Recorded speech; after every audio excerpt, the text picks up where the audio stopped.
Honor 400ဒီသူ့ရဲ့ segment သူ့ရဲ့ဈေးထဲမှာဆိုလို့ရှိရင်တော်တော်လေးမှာပြည့်ပြည့်စုံပြီး perfect ဖြစ်တဲ့ဖုန်းတစ်လုံးအရန်ကိုမှညှိုးပေးလို့ကောင်းတဲ့ဖုန်းတစ်လုံးလို့ကျွန်တော်ပထမအောင်ဆုံးပြောချင်တယ်နောက်တဲ့သတင်းကောင်းတစ်ခုနဲ့ပြောရမယ်ဆိုလို့ရှိရင် I came to party, yeah, I came to dance. Already made reservations. Nobody stands in the way of my plans. I ain't got that kind of patience. The end of the week, I turn to a freak. Go out and forget all my cares. Putting my hands in the air, looking so good from my hands in my hair. Nothing from music is feeling the air. Moving my body so everyone stares. This is my moment, all eyes on me. I'm on the dance floor, bringing that heat.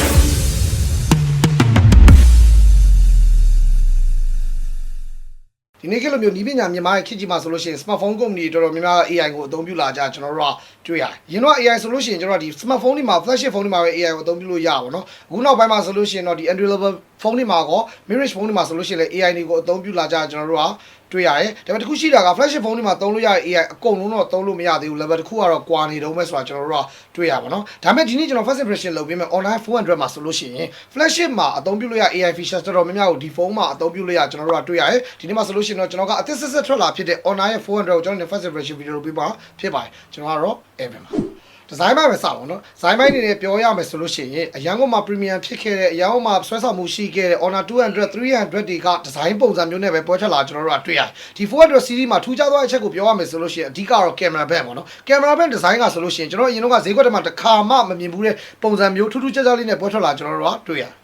်အဓိကတော့ hand feeling ပဲလက်ထက်မှာကင်ထားတာအရောင်းမှာ sleep ဖြစ်တယ်ကြစ်ကြစ်လေးလေးရှိတယ် solid ဖြစ်တယ်ဆိုတဲ့ feeling ကိုအပြည့်အဝခံစားရတယ်အဓိကတော့ဗျာဖုန်းတစ်လုံးဆိုတော့100နဲ့ကင်လို့ရရင်တော့အကောင်းဆုံးပဲဒီဖုန်းဒီ100နဲ့ကင်မယ်ဆိုလို့ရှိရင်လက်ထက်မှာအရောင်းမှာကြစ်လက်တယ်ဆိုတဲ့ခံစားမှုနဲ့တူ comfortable ဖြစ်တယ်ဆိုတဲ့ feeling ကိုအပြည့်အဝပေးတယ်သူက display ကတော့ flat display နဲ့လာသူက curve display နဲ့စားလို့ရှိရင်သူ့ရဲ့ flat display ကလက်ထက်မှာကင်ထားမယ်ဆိုလို့ရှိရင်အရန်ကုန်မှာ CC ပိုင်ရှိရလို့အပြည့်အဝခံစားရတယ်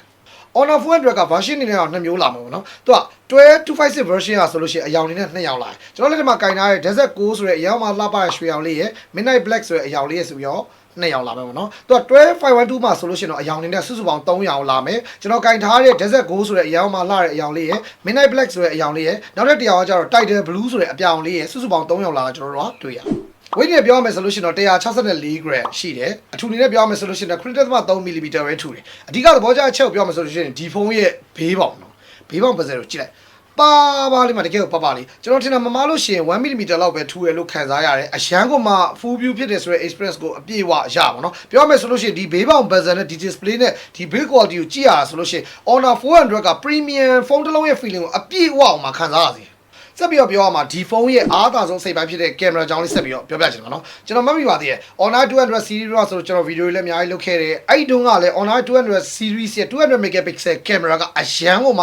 ကောင်းခဲ့ရပါတော့ Stereo Hardcore နဲ့ collaboration တွေလုပ်ခဲ့တယ်အဲ့ဒါကြောင့်ကျွန်တော်ပြောခဲ့ဘူးတယ်ဒီဖုန်းမှာဆိုလို့ရှိရင်200 megapixel ကင်မရာနဲ့ပဲလာတယ်ဆိုမဲ့ဒီဖုန်းရဲ့အဓိကအားသာချက်ကဆိုလို့ရှိရင်သူက AI features တွေကိုအများကြီးပုံမပါဝင်အောင်လုပ်ပေးတာဖြစ်တဲ့ကြောင့်ပုံထွက်တွေကအရင်ထက်အများကြီးပိုပြီးကောင်းလာကျွန်တော်တို့ကတွေ့ရတယ်အဓိကတော့အလင်းအောင်ကောင်းကောင်းရတဲ့နေရာတွေဒီ daylight rich ဖြစ်တဲ့နေရာတွေမှာရိုက်မယ်ဆိုလို့ရှိရင်ပုံထွက်တွေကဘာမှကိုအပြည့်ပြောစရာမရှိအောင်ကောင်းတာကျွန်တော်တို့တွေ့ရတယ် color တွေ contrast တွေအရန်အောင်မှာအဆင်ပြေ white balance ကလည်းအရန်အောင်မှာမှန်တယ်အဲ့ဒီပြင်မှာသူ့ရဲ့ color science ကထွက်လာအရောင်ထွက်တွေကဆိုလို့ရှိရင်အရန်အောင်မှာကောင်းမှန်းကျွန်တော်တို့ကတွေ့ရတယ်ဒီမှာဆိုလို့ရှိရင်ကျွန်တော်စံမရိုက်ထားတဲ့ပုံလေးပြပေးတာပေါ့နော်အဓိကကထွက်လာတဲ့ quality ကအရောင်မှာ smooth ဖြစ်ပြီးတော့ exit ညံ့ညောပြီးတော့အရောင်မှာ artistic ဖြစ်တဲ့ပုံထွက်တွေကိုကြည့်ရအရောင်မှာအရသာရှိ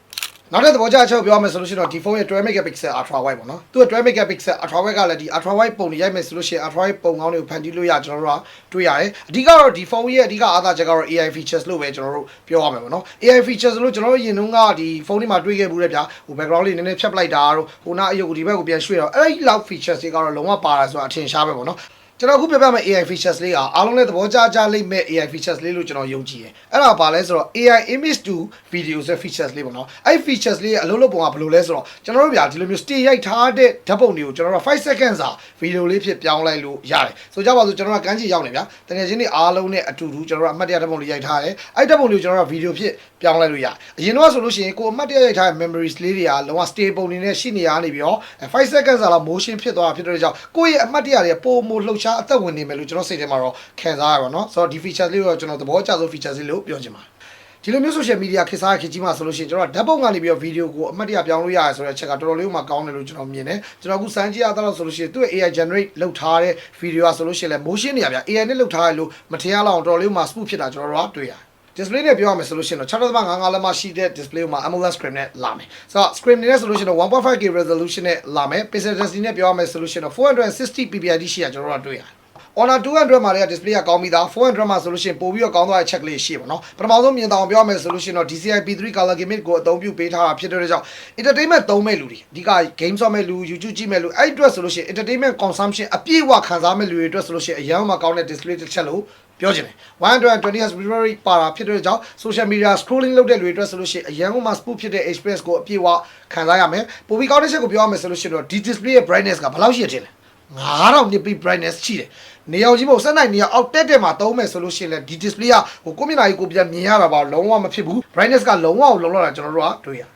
ဒီဖုန်းဒီ AI သားပေးဖုန်းဖြစ်တာဖြစ်တဲ့ကြောင့် display ဘက်မှာဆိုလို့ရှိရင်လည်း AI features တွေအများကြီးပါဝင်တာတွေ့ရတယ်ပထမဆုံးပြောရမယ်ဆိုလို့ရှိရင်ဒီဖုန်းဒီ PW1 dimming ပါဝင်တယ်အတိအကျပြောရမယ်ဆိုလို့ရှိရင် PW1 dimming 3840ဒီပါဝင်တာဖြစ်တဲ့ကြောင့်ဒီဖုန်းကဗျာညဘက်အမှောင်ထဲမှာဖုန်းသုံးမဲ့လူတွေစာဖတ်မဲ့လူတွေအတွက်ဆိုလို့ရှိရင်လည်းမျက်စိထိခိုက်မှုအများကြီးကိုမှရှော့ချပေးတယ်ဆက်ပြီးပြောပြချင်တာဒီဖုန်းမှာ AI motion sickness ဆိုတဲ့ features ပါပါနော်အဓိကကကျွန်တော်တို့ကဗျာဒီကားတွေပေါ်မှာဖုန်းသုံးတဲ့ခါကြလို့ရှိရင်ကားရွေလျားနေတာဖြစ်တဲ့ကြောင့်ဖုန်းကြည့်တဲ့ခါကြလို့ရှိရင်မူးလေမူးထရှိရပါနော်ဒီမှာကျတော့ AI motion sickness ကိုအသုံးပြုတာဖြစ်တဲ့ကြောင့်ကျွန်တော်တို့ဒီကားပေါ်မှာဖုန်းသုံးမယ်ဆိုလို့ရှိရင်လည်းအရင်လိုမမူးတော့တာကျွန်တော်တို့ကတွေ့ရတယ်ကျွန်တော်ဆိုလို့ရှိရင်ကားပေါ်မှာဗျာ script ရေးအလေးထားရှိတယ်တကယ်တော့မိနစ်30လည်းပိုမရေးနိုင်ဘူးနော်အဲ့လောက်ရေးပြီးပြီဆိုရင်မူးလာခေါင်းကိုက်လာအဲ့လိုမျိုးခံစားချက်တွေရတယ်ဒီဖုန်းမှာဆိုလို့ရှိရင်တော့မိနစ်30လောက်စာရေးတာမှဘာမှအဲ့လိုမျိုးခံစားချက်ကြီးကြီးမားမားမဖြစ်လာကျွန်တော်တို့ကတွေ့ရတယ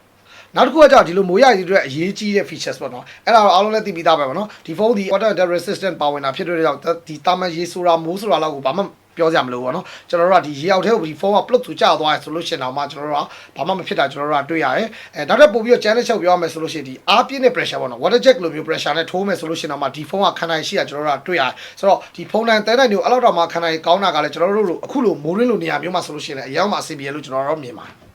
ဒီဖုန်းမှာ AI နဲ့ပတ်သက်လာလို့ရှိရင်ထူးခြားတဲ့ features တခုပါဝင်တာကျွန်တော်တို့တွေ့ရတယ်အဲ့ဒါကဘာလဲဆိုတော့ AI deepfake ဆိုတဲ့ features ပေါ့နော်ဒီနေ့ခေတ်မှာအားလုံးသိတဲ့အတိုင်းပဲ social media လည်းအရင်မှခေတ်စားလာတယ်အဲ့ပေါ်မှာလိန်ကြညာကြတဲ့ scamming တွေအရင်မှများလာပါတော့ဒီမှာဆိုလို့ရှိရင်ကျွန်တော်တို့ကဒီ deepfake လုပ်ထားတဲ့ video လားကိုယ်နဲ့ဆက်သွယ်နေတဲ့လူက deepfake လုပ်ထားလားသူ့ရဲ့မျက်နှာအစစ်မှန်လားဆိုတာကိုကျွန်တော်တို့ကဒီဖုန်းမှာပါတဲ့ AI deepfake detection ဆိုတဲ့ features ကိုအသုံးပြုပြီးတော့ကျွန်တော်တို့ကခွဲခြားလို့ရတယ်ဒီ feature လေးကဆိုလို့ရှိရင်လည်းကျွန်တော်တို့နေ့စဉ်သုံးနေတဲ့ social media တွေဖြစ်တဲ့ Facebook Instagram Twitter WhatsApp WeChat စတဲ့ platform တွေအကုန်လုံးမှာအသုံးပြုပေးလို့ရတာဖြစ်တဲ့ကြောင့်ဒီ features လေးကကျွန်တော်တို့ရဲ့လုံခြုံမှုကိုအထိုက်လျောက်ကာကွယ်ပေးနိုင်လို့ကျွန်တော်ကပြောချင်ပါတယ်performance ကြောင့်ဆက်သွားမယ်ပေါ့နော် performance နဲ့ပြောရမယ်ဆိုလို့ရှိရင်ဒီဖုန်းက Snapdragon 7 Gen 3 4nm processors ကိုအသုံးပြုပေးထားတယ်7 Gen 3 processor ဆိုတာတကယ်မှ powerful ဖြစ်တဲ့ chipset လို့ပြောလို့ရတယ်ကျွန်တော်ဒီဖုန်းနဲ့ AI သုံးရုံနဲ့မကဘူး game တွေကစားမယ်ဆိုလို့ရှိရင်လည်းအဆင်ပြေပြေဆော့လို့ရကျွန်တော်တို့ကတွေ့ရပါတော့ပုံမှန်ပေါ့နော် Mobile Legends တို့ PUBG တို့အဲ့လောက်အဆင့်လာမပြောနဲ့ပေါ့နော်တကယ်မှ graphic hunger ဖြစ်ပါဆိုတော့ Zenless 0 Genshin Impact အဲ့လိုမျိုးအရင်မှ power hungry ဖြစ်တဲ့ game တွေကိုတော့မှကျွန်တော်တို့က frame per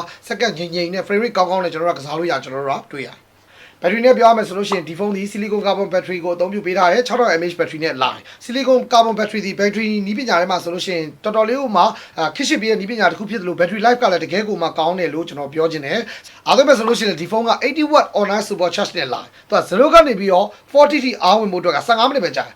0ကနေပြီးတော့ 100T အားဝင်ဖို့အတွက်ကြတော့56မိနစ်ပေါ့နော်တနားရွေးထားတော့ဆိုတော့မိနစ်60နီးပါးလောက်ကြာတယ်အဲ့တော့မေးစရာရှိတာကဒီနေ့ခေတ်မှာ 80W ကြီးနဲ့အားသွင်းတာကို0ကနေပြီးတော့100 ထိအားဝင်ဖို့အတွက်အဲ့လောက်ကြာလာလို့မိတ်ဆွေတင်ငယ်ချင်းကကျွန်တော်မေးမယ်ဆိုလို့ရှိရင်တော့ကျွန်တော်ပြန်ပြောချင်တာကမမေ့နဲ့တော့ဒီဖုန်းဒီ6000 mAh battery silicon carbon battery ဖြစ်တယ် battery life ကအရန်ကောင်းတယ် battery ရဲ့ဒီ health ပေါ့နော် health ကလည်းအရန်ကောင်းတယ်ပြီးတော့ battery ရဲ့ long lasting ကလည်းအရန်ကောင်းတာဖြစ်တဲ့ကြောင့်သူအားသွင်းတော့အဲ့လောက်တော့ကြာတယ်ဒါပေမဲ့ကျွန်တော်ပြောပြချင်တာကဒီဖုန်းဒီအားဝင်တာတကယ်ကိုမှမြန်တယ် battery life ကလည်းတကယ်ကိုမှကောင်းတယ်ပြီးတော့ long lasting ကလည်းအရန်မှကောင်းတဲ့ battery ကိုပိုင်ဆိုင်တဲ့ဖုန်းလုံးဆိုတော့ငင်းစရာမရှိဘူးလို့ပြောချင်ပါတယ်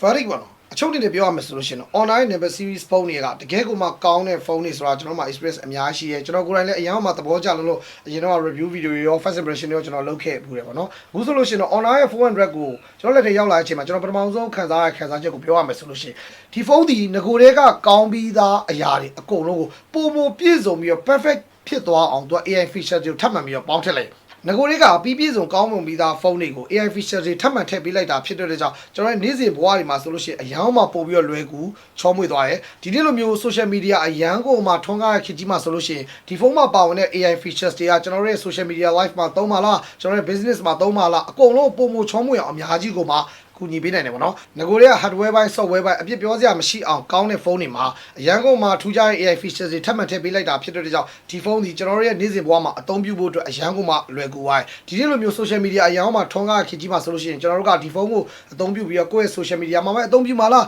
ကိုယ့်ရဲ့ business မှာပဲအသုံးပြုမှာလားအဆင်ပြေပြေအသုံးပြုလို့ရတယ် Honor 400ဒီသူ့ရဲ့ segment သူ့ရဲ့ဈေးထဲမှာဆိုလို့ရှိရင်တော်တော်လေးမှာပြည့်စုံပြီး perfect ဖြစ်တဲ့ဖုန်းတစ်လုံးအရန်ကိုမှညှိုးပေးလို့ကောင်းတဲ့ဖုန်းတစ်လုံးလို့ကျွန်တော်ပထမအောင်ဆုံးပြောချင်တယ်နောက်တဲ့သတင်းကောင်းတစ်ခုနဲ့ပြောရမယ်ဆိုလို့ရှိရင်အခု Honor 400ကို pre-order ကာလကမကြခင်မှာစတင်တော့မှာပေါ့နော်မနေ့ပြန်ဇွန်လ21ရက်နေ့ကနေပြီးတော့ဇူလိုင်4ရက်နေ့ထိ pre-order ကာလအတွင်းမှာဝယ်ယူမဲ့လူတွေအတွက်ဆိုလို့ရှိရင်လက်ဆောင်ပစ္စည်းတွေအများကြီးမှာပေးမှာလက်ဆောင်ပစ္စည်းစုစုပေါင်းတန်ဖိုးက9သိန်းကျော်လောက်ရှိတယ်ရရှိမဲ့လက်ဆောင်ပစ္စည်းတွေကတော့ The Honor Choice Watch 2i Honor Choice Earbud 87 Lite Honor Choice 10,000 mAh power bank ကိုလည်းရရှိအောင်ပါအဲ့ဒါအပြင်မှာရက်ပေါင်း180 screen insurance ကိုလည်းထည့်သွင်းပေးထားဖြစ်တဲ့ကြောင့်ရက်ပေါင်း180အတွင်းမှာဒီဖုန်းကမှန်ကွဲသွားလို့ရှိရင်လည်းဘာမှစိတ်ပူစရာမလိုတော့ဘူးเนาะဆိုတော့တခြားစဉ်းစားကြည့်နော်လောလောဆယ်မှာဆိုလို့ရှိရင်9သိန်းကျော်ဖို့ပြီးအောင်တော့ gift တွေတပြုံကြီးရမယ် online 400ကတော့ pre-order ကာလမှာဝယ်ယူမယ်ဆိုလို့ရှိရင်အကောင်းဆုံးပါပဲလို့ပြောနေတယ်ပဲဗီဒီယိုလေးကိုဒီမှာပဲသုံးသပ်ပေးချင်ပါတယ်ခင်ဗျာ